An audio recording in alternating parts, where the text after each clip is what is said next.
धौलाधार की गोद में बसी शाहपुर की प्रसिद्ध बोह घाटी इन दिनों पर्यटकों से गुलजार है। घाटी में स्थित खबरू झरना न केवल अपनी सुंदरता से लोगों को आकर्षित कर रहा है, बल्कि इसका धार्मिक महत्व भी स्थानीय संस्कृति में विशेष स्थान रखता है। गर्मी से तप रहे मैदानी इलाकों के लोगों के लिए यह घाटी राहत की सांस बन गई है। यहाँ की वादियों में हर मौसम में ठंडक बनी रहती है। छुट्टी के दिन पंजाब विश्वविद्यालय चंडीगढ़ के university institute of hotel and tourism management विभाग के प्रसिद्ध पर्यटक निदेशक और विशेषज्ञ प्रोफेसर डॉक्टर प्रशांत गौतम और केंद्रीय विश्वविद्यालय हिमाचल प्रदेश के रजिस्ट्रार विशेषज्ञ प्रोफेसर सुमन शर्मा ने अपने परिवार संग खबरू महादेव के दर्शन किए। इस अवसर को क्षेत्रवासियों ने गौरव का क्षण माना, जब देश के दो प्रमुख पर्यटन शिक्षाविदों ने इस क्षेत्र की सुंदरता और संभावनाओं को नजदीकी से देखा और सराहा।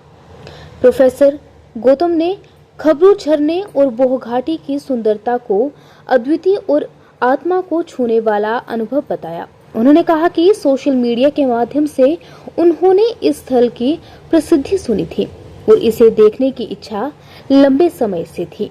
धर्मशाला से अचानक बने दौरे में वे यहाँ पहुंचे और शिव महादेव मंदिर में माथा टेकने के बाद झरने के जल में स्नान कर आध्यात्मिक और मानसिक शांति का अनुभव किया। वहीं प्रोफेसर सुमन शर्मा ने क्षेत्र के स्थानीय पर्यटन प्रोफेशनल तरसेम जरयाल और उनकी धर्मपत्नी साथ ही स्थानीय युवाओं द्वारा इस क्षेत्र को प्रमोट करने के प्रयासों की सराहना की और उन्हें साधुवाद दिया। ज्ञात हो कि खबरू झरने का धार्मिक महत्व भी अधिक है। राधाष्टमी और जन्माष्टमी के अवसर पर यहाँ पवित्र स्थान होता है और वर्ष भर देश विदेश से पर्यटक यहाँ सर आज आप वो के खूबसूरत जो खबरू महादेव है और बहुत खूबसूरत पर्यटक स्थल है और झरना है, यहाँ पहुँचे हैं, आप ट्रैक करके पहुँचे हैं, क्या कहना चाहेंगे, कैसा लग रहा है आपको? ये एक प्रकृति का अद्भुत नज़ारा देखने को मिला है यहाँ पे। और ये जो प्रकृति के रिसोर्सेज है जिसको संजो के मुझे लगता है खबरू के जो लोग हैं, स्थानीय लोग हैं जिन्होंने रखा है, तो मुझे लगता है एक सराहनीय कदम है। और इस विषय में मैं आग्रह करूंगा, हमारे बीच में है प्रोफेसर प्रशांत गौतम जी, जो कि डायरेक्टर टूरिज़्म भी रहे हैं पंजाब यूनिवर्सिटी चंडीगढ़ में और अलग अलग संस्थाओं में वो अपनी सेवाएं देते रहे हैं और पर्यटन में उनका एक लंबा अनुभव है। तो मेरा आग्रह रहेगा उनसे कि किस तरह का एक सस्टेनेबल मॉडल जो है टूरिज़्म का जो यहाँ हमें देखने को मिला है उस पर थोड़ा सा प्रकाश जो है मुझे लगता है मैं आग्रह करूँगा प्रोफेसर प्रशांत गौतम जी से कि सस्टेनेबल डेवलपमेंट के बारे में कुछ हमारे दर्शकों को बताया जाए। नमस्कार सर। नमस्कार। क्या कहना चाहेंगे आप sir, being a tourism professional? और आप सबसे पहले तो मैं धन्यवाद करता हूँ प्रोफेसर सुमन जी का, जिनकी वजह से मुझे यहाँ आज परिवार से आने का मौका मिला। यह एक बहुत वंडरफुल प्लेस है और एक वर्थ रिकमेंडिंग डेस्टिनेशन है मेरी साइड से। परिवार के साथ आप यहाँ आ सकते हैं, बहुत अच्छा ट्रैक रूट है और बहुत अच्छे नज़ारे यहाँ पर देखने को मिल सकते हैं। हमारे पीछे एक खबरू महादेव जी का बहुत पुराना एक मंदिर है, ये काफ़ी पुराना मंदिर माना जाता है, इसका काफ़ी पुराना इतिहास है। और रही बात जहाँ तक कि सस्टेनेबल टूरिज़्म डेवलपमेंट की, तो एक डेस्टिनेशन एक बहुत अच्छी मिसाल हो सकता है। यहाँ तक कि आप देख सकते हैं कि यहाँ पर कुत्ते भी हमारे साथ चले हैं, ये एक किस्म के गाइड हैं। ये एक स्पिरिट बताता है कि लोकल लोगों की कि वो पर्यटकों के साथ कैसे आना पसंद करते हैं।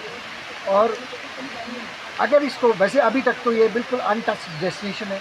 मुझे बताया गया कि यहाँ पर जब राधाष्टमी होती है तो बहुत सारे लोग आते हैं, पर मुझे अभी तक वो फुटप्रिंट्स दिखाई नहीं दिए। तो यानी कि हम कह सकते हैं कि एक बहुत अच्छा डेस्टिनेशन है जो अभी तक बहुत अच्छी तरह से सजो के रखा है। इसके लिए मुझे यहाँ के लोकल लोगों को साधुवाद मैं देना चाहता हूँ। मुझे काफ़ी लोग मिले, उन्होंने बहुत अच्छी सेफ्टी सिक्योरिटी का इंतजाम रखा है, वो लोगों को पर्यटकों के साथ बहुत अच्छे तरीके से डील करते हैं। तो मैं सरकार से ये आग्रह करूँगा कि कुछ थोड़ा सा इसके बारे में सोचे। वैसे तो मैं नहीं चाहूँगा कि यहाँ बहुत कुछ बना है कि अदरवाइज़ इसकी जो सस्टेनेबिलिटी है वो ख़त्म हो जाएगी। जो पर्यटक जिस चीज़ के लिए यहाँ आएगा वो नहीं आएगा क्योंकि कमर्शलाइजेशन हो जाएगी। लेकिन उसकी बजाय थोड़ा सा इसकी तरफ ध्यान दिया जाए, थोड़ा सा इसको अगर प्रमोट करें। और हाँ, बाहरी लोगों को यहाँ पर बिजनेस करने की इजाज़त ना दी जाए। कुछ ऐसे रूल हैं कि मैं और लोकल लोगों से भी ये करूँगा कि वो एक यहाँ पर एक सस्टेनेबल टूरिज्म डेवलपमेंट सोसाइटी बनाए जल्दी से जल्दी, ताकि वो एक सरकार के ऊपर एक प्रेशर ग्रुप का भी काम करेगा और फिर आपके एरिया में वही डेवलपमेंट होगी जो आप चाहेंगे। सर जैसे आपने ट्रैक शुरू किया है, गांव से होकर आपने ट्रैक किया है, यहाँ तक का कैसा अनुभव रहा और क्या आपके सजेशन रहेंगे इसको लेकर? मैंने आपको बताया कि एक परिवार के लिए, मैं परिवार के साथ आई हूँ, मेरी छोटी बेटियाँ मेरे साथ आई है, एक वर्थ रिकमेंडेड एक जिसको बोल सकते हैं ट्रैक है। बहुत अच्छा लगा यहाँ पर आने और बड़े सुंदर सुंदर घर देखने को मिले, अखरोट के पेड़ देखने को मिले और काफ़ी सारे जो जंगल था वो इतने सुंदर झुरमुट उससे हम होकर के गुजरे। सचमुच में एक बहुत जीवन का एक बहुत अनोखा अनुभव था। हाँ जी धन्यवाद सर। हाँ जी आप कुछ मैं प्रशांत सर की बात से पूरी तरह सहमत हूँ। मैं इसका श्रेय देना चाहता हूँ तरसेम जी को, जो कि यहाँ के स्थानीय निवासी हैं। और मुझे लगता है कि जो पहला एक लिखित रूप में जो इस खबरू महादेव का जो इतिहास बताया गया था, तो मुझे लगता है वो तरसेम जी के प्रयासों से ही रहा है, जिसकी वजह से काफ़ी पर्यटक जो है वो इसकी तरफ आकर्षित हो रहे हैं।